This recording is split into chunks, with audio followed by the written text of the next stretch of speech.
जो अंग्रेज नहीं कर पाए वो करके तुमने दिखा दिया। ये पीड़ा एक आम भारतीय की पीड़ा है। लीजिए सुनिए। अंग्रेजों ने हमको बांटा केवल अपने देश की खातिर, और तुमने हर परिवेश को बांटा कुर्सी के उद्देश्य की खातिर। घर घर बांटे, आंगन बांटे, गांव गली गलियारे बांटे, मंदिर बांटे, मस्जिद बांटे, तुमने ही गुरुद्वारे बांटे, और जंगल बांटे, खेत खेत की मेल बांट दी तुमने। एक वोट की खातिर देश की हर बुनियाद बांट दी, और बंटवारे की राजनीति ने देश अपाहिज बना दिया है। जो अंग्रेज नहीं कर पाए करके तुमने दिखा दिया है।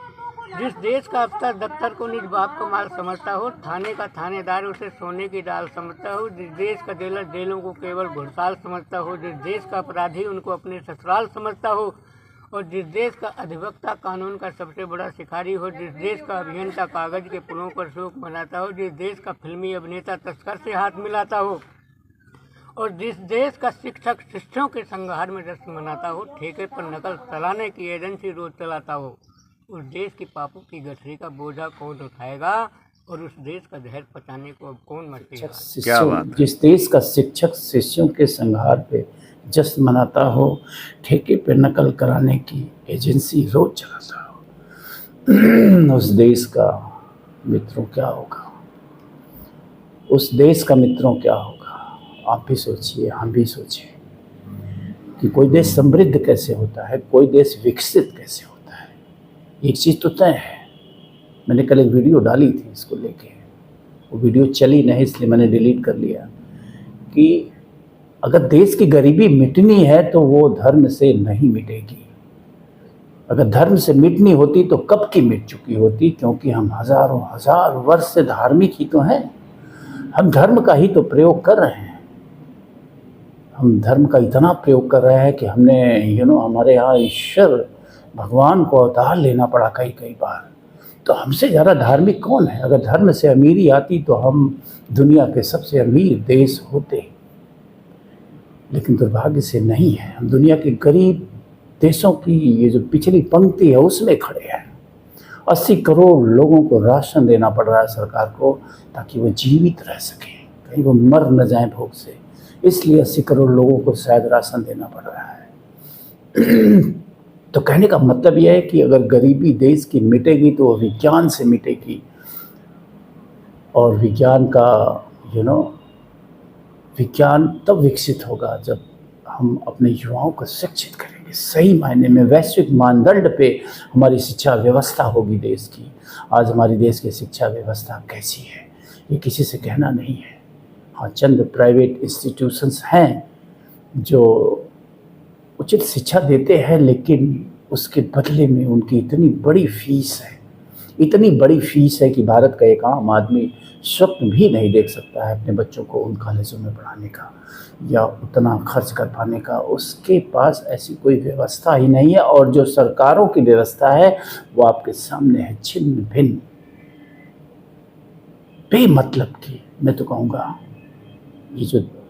ये जो तमाम ये जो स्कूल चल रहे हैं, जो जिन्हें एडेड कहा जाता है, जिनके शिक्षकों की सैलरी सरकार देती है, वो सब के सब अनुपयोगी साबित हो चुके हैं। एकदम से अनुपयोगी हैं वो किसी भी तरह का योगदान वो नहीं दे रहे हैं देश में। डिग्री कॉलेजेस हैं, माय गुडनेस, 2-2 लाख रुपए सैलरी है उन टीचरों की, और उनका योगदान क्या है छात्रों के प्रति या समाज के प्रति, ये सोचने का और चिंता का विषय है। हज़ारों लाखों इंटर कॉलेज हैं, हज़ारों लाखों जूनियर हाई स्कूल हैं, हज़ारों लाखों प्राइमरी स्कूल हैं, लेकिन छात्रों के प्रति इन शिक्षकों का योगदान क्या है, जिन्हें अरबों रुपए सैलरी के रूप में हर महीने सरकार देती है, जनता के टैक्स के पैसे का। वो भी टैक्स कैसे कैसे वसूला जा रहा है, इससे भी आप अनभिज्ञ नहीं है। नमक के नाम पे, दूध के नाम पे, यानी टैक्स के नाम पे लूटा जा रहा है जनता को, और सरकारी कर्मचारियों पे लुटाया जा रहा है अननेसेसरी, जिनका कुछ भी योगदान नहीं है समाज के निर्माण में, सब के सब अनुपयोगी हैं। तो ऐसे देश का कल्याण कैसे होगा? ऐसे देश का कल्याण सिर्फ और सिर्फ वैज्ञानिक दृष्टिकोण से होगा। ये जो पूरा का पूरा शिक्षा का सिस्टम है, इसमें आमूलचूल परिवर्तन करके होगा। जिम्मेदार बनाना होगा सबको। शिक्षक को क्या कहा जाए, शिक्षा आज शिक्षक नौकरी समझ रहा है।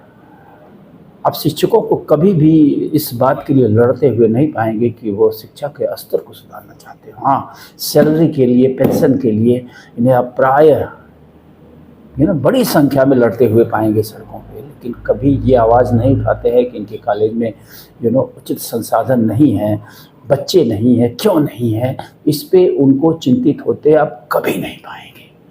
हाँ, उनकी सैलरी क्यों नहीं बढ़ रही है, इस पे वो बहुत चिंतित है। उनको पुरानी पेंशन क्यों नहीं दी जा रही है, इसको लेके वो बहुत चिंतित हैं, बेहद चिंतित हैं हमारे देश भर के शिक्षक, कि उनको पुरानी पेंशन क्यों नहीं दी जा रही है। तो कुल मिला के क्या कहा जाए, क्या ना कहा जाए, मेरे कहने से कुछ बदलने वाला नहीं है, मैं जानता हूँ।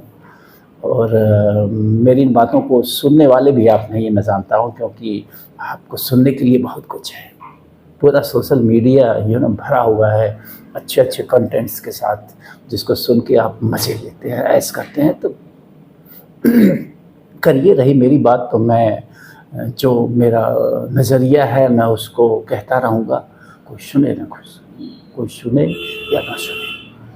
तो कड़ाके की ठंड पड़ रही है उत्तर भारत में। मैं उत्तर भारतीयों से खासकर ज़रूर आग्रह करूँगा कि ठंडी से बचें। और बाकी ये तो जीवन है, यात्रा है, ये यात्रा चलती ही रहेगी। कोई कहीं बिछड़ेगा, कोई कहीं बिछड़ेगा। यात्रा है तो उसका पड़ाव भी है। तो मस्त रहिए, व्यस्त रहिए, गर्म रहिए, पकौड़ी चाय वगैरह खाते रहिए। धन्यवाद, फिर मिलेंगे।